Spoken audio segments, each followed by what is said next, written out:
A grey-haired man quietly washed each dish in the hidden corner of the pizza shop. Every day he arrived early, left late, and took on the heaviest tasks without complaint. No one paid attention to him, and perhaps they thought he was just a poor old man, someone of no value, until one day 2 young employees suddenly accused him of stealing money, and just as he was about to be kicked out of the store, a mysterious person stood up and removed an old baseball cap. Everyone was stunned, because that person was none other than Logan Miller, CEO of the Pizza Town chain, disguised as a customer to secretly investigate. But what left Logan speechless wasn't the false accusation. It was what Mr. Harold had quietly done for so many years, something no one in the store had ever known. What happened? Stay until the end of this story, because you'll understand why a poor dishwasher was able to move the heart of a wealthy CEO and change the entire chain of stores with nothing but his kindness. A heavy downpour soaked the small street in front of Logan's Pizza, the very first pizza shop that had once been just a quiet little spot, now grown into a beloved chain across the city.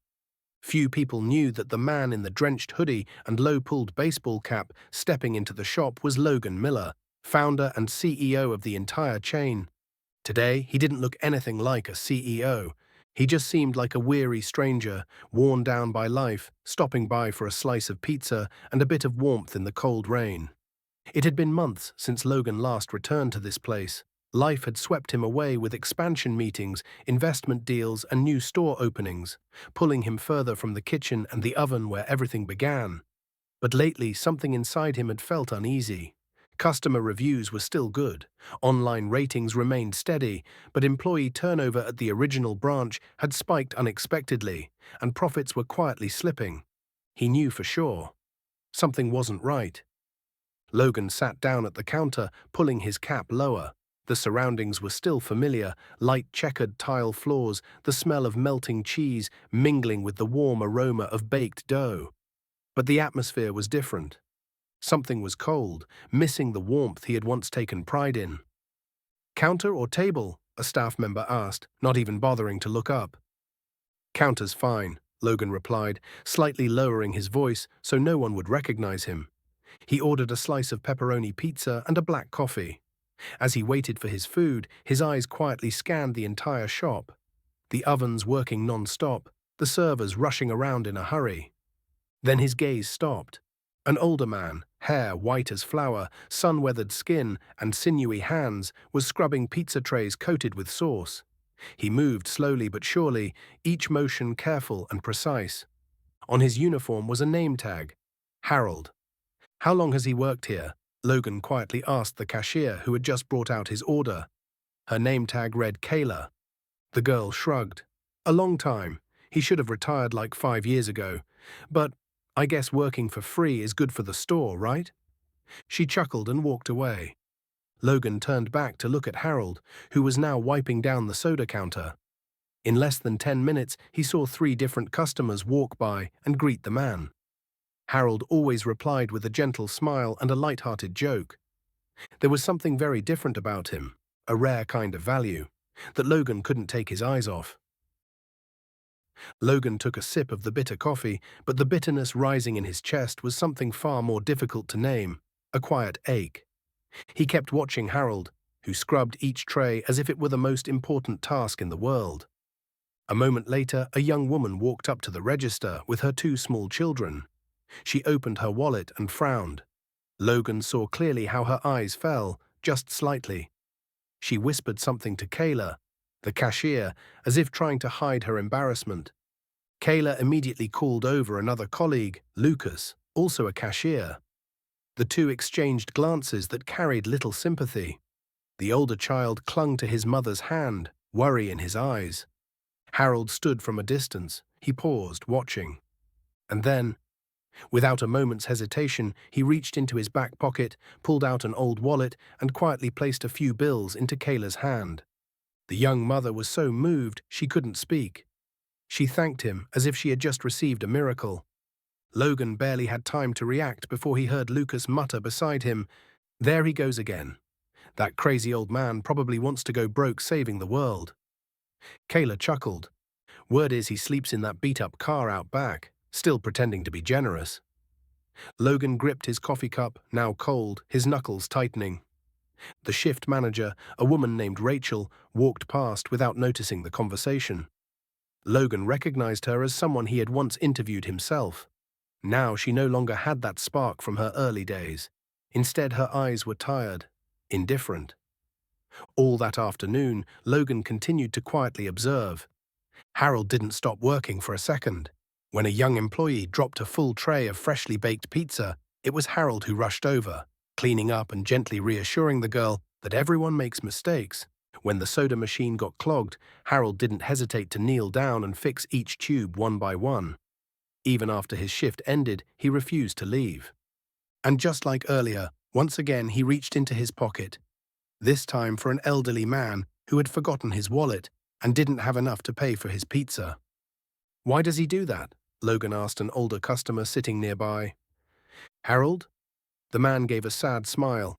His wife passed away from cancer a few years back. They sold everything they had to cover her treatment. Now he lives alone in that old car parked behind the shop. Doesn't take handouts, doesn't ask for anything, just washes dishes every single day. "You think management knows about this?" "Whether they do or not, nobody cares," the man shook his head. "These kids working here treat him like he's nothing. But to me, he's the reason I still come here for pizza every week." The next afternoon, Logan returned to the store, still wearing the same faded hoodie and baseball cap. He sat in a quiet corner where he had a clear view of the cashier area and the kitchen. Harold was already there, as silent as always. His hands trembled slightly, perhaps from joint pain, but he continued working with astonishing dedication. Kayla and Lucas, the two cashiers from the day before, were also on shift.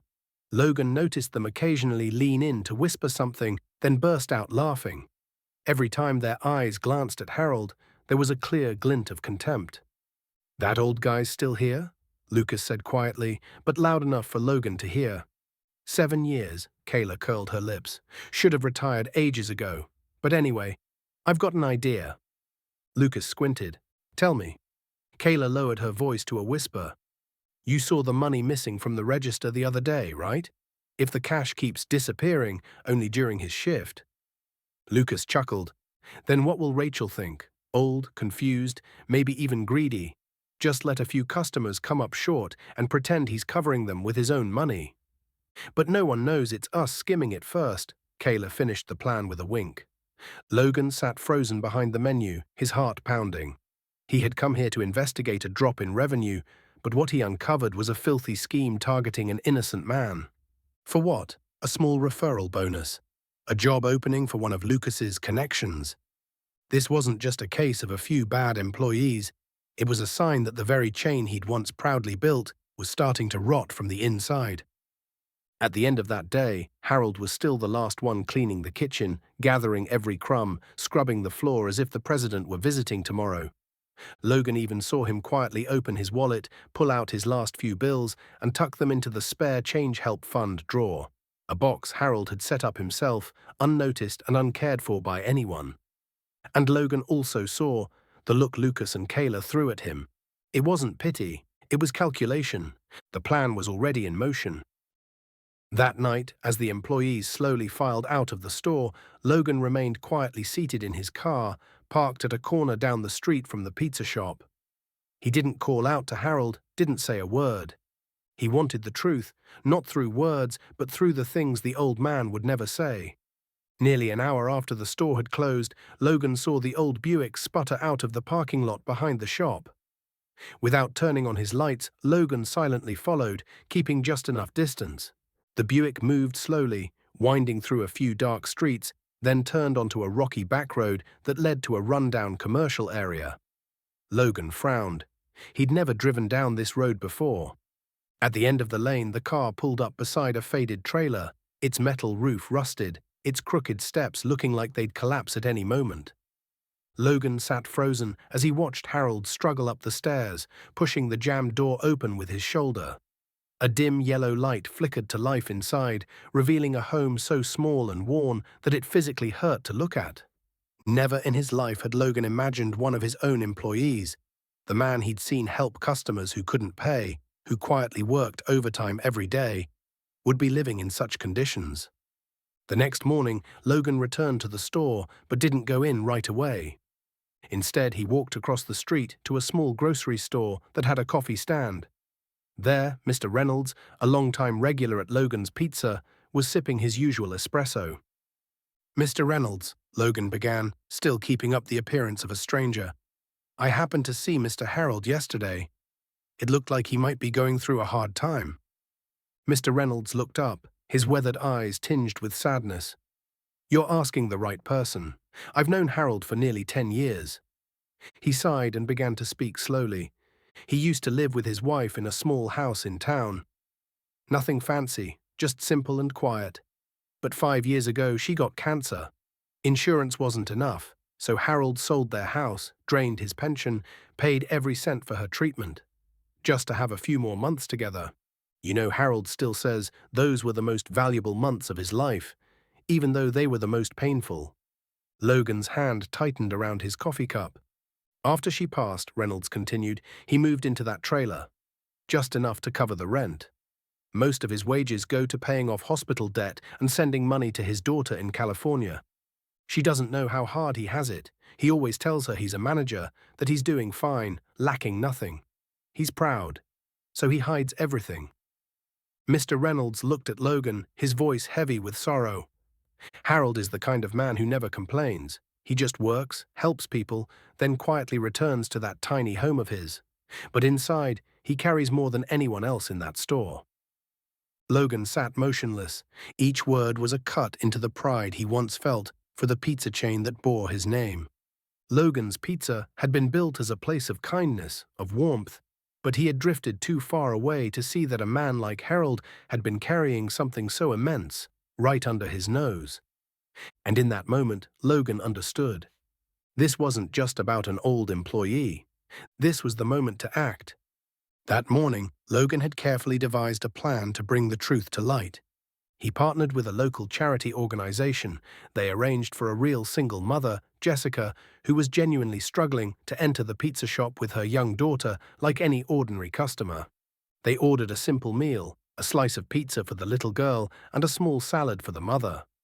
After the meal, when Jessica approached the register, her face turned pale. She was short $12.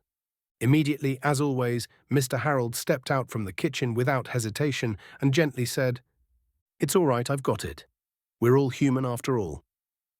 He was still the same, always quietly helping strangers with his own money, never once asking for anything in return.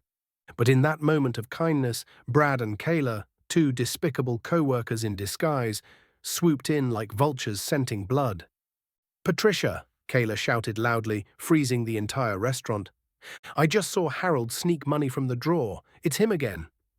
Brad chimed in, his face unable to hide the glee. Manager Patricia, still flustered with paperwork, turned back in confusion. The atmosphere in the restaurant turned ice cold. Customers began to whisper. Suspicious glances turned toward Harold, the man who had just helped a struggling mother seconds ago. Harold stood silent, stunned and heartbroken. He looked at Patricia as if to speak, but then said nothing. Perhaps he was too tired, or perhaps he knew that any explanation would be meaningless. Just then, Logan stood up from his seat, removed his old baseball cap, and walked straight to the counter. The entire restaurant went silent. "Excuse me, I think it's time the owner had a word." Logan, the owner of this pizza chain, looked coldly at Brad and Kayla. The traitorous pair faltered, faces pale as paper. "You're saying Harold stole money?" Logan smirked. "Then let me show everyone what your Harold has really been doing." He pulled out his phone and cast a video to the big screen on the wall. No one could say a word. On screen, Brad counting money and pocketing it after claiming a customer was $2 short. Kayla cancelling a legitimate order to hide revenue. The two of them whispering behind the register, scheming to frame Harold so they could replace him with Brad's connection. The room erupted in murmurs. Some were outraged. Some shook their heads. Patricia buried her face in her hands. Harold remained still, silent, eyes red. Logan turned back to everyone. "And this is Mr. Harold, the man who paid out of pocket to help customers in need, worked extra evening shifts, cleaned the kitchen, and never accepted a cent beyond his modest wages. He turned to Brad and Kayla, now trembling, faces pale as wax figures. You didn't just steal money, you stole trust. You tried to destroy the dignity of a good man, just for a cheap referral bonus and a chance to throw him out. The restaurant erupted. Some customers stood up and applauded. Someone shouted, "Kick them out." Logan nodded. "I've called the police. They'll be here any minute. And let me make one thing very clear. Harold isn't going anywhere. But the two of you are never setting foot in this pizza shop ever again." The police had just arrived. Brad and Kayla were handcuffed and escorted out under the scornful eyes of the staff and customers. A few people recorded the scene on their phones. No one came to their defense. Those deceitful individuals were finally facing the consequences. Logan walked over to Harold. In his eyes, Harold was no longer just a tired old man in the kitchen, but a silent hero, a living symbol of kindness in everyday life. "I'm sorry, Mr. Harold," Logan said, his voice deep and sincere.